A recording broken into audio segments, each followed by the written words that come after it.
आता पुढची बातमी राजकीय वर्तुळातून बघूयात। तुमची एकही परीक्षा ही घोटाळ्याशिवाय पूर्ण का होत नाही असा सवाल अमित ठाकरे यांचा। टीईटी पेपर फुटी प्रकरणी अमित ठाकरेंनी सरकारवर निशाणा साधलाय। तुमची सिस्टम इतकी सडली आहे का? तरुण डिप्रेशन मध्ये चाललाय, सरकार मात्र ऑपरेशन टायगर मध्ये मग्न आहे असं अमित ठाकरे म्हणाले।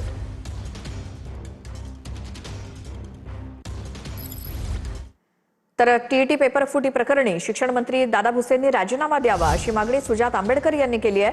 वंचित बहुजन आघाडीचे नेते सुजात आंबेडकर यांची ही मागणी। टीईटी पेपर फुटी विरोधात वंचित बहुजन आघाडीकडून आंदोलन करण्यात आलंय।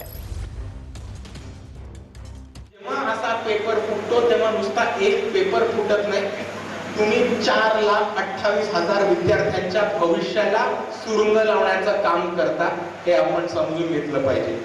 आणि ज्या पद्धतीने भारतामध्ये केंद्र सरकारमध्ये धर्मेंद्र प्रधानांचा पेपर फुटीसाठी राजीनामा मागितला जातो, त्याच पद्धतीने आज वंचित बहुजन आघाडीकडनं आम्ही ही मागणी घेतो की जर आज महाराष्ट्रामध्ये टीईटीचा पेपर फुटत असेल तर संबंधित शिक्षण मंत्री दादा भुसे यांनी सुद्धा राजीनामा दिला पाहिजे आणि विद्यार्थ्यांचं भविष्य हे सुधारलं पाहिजे।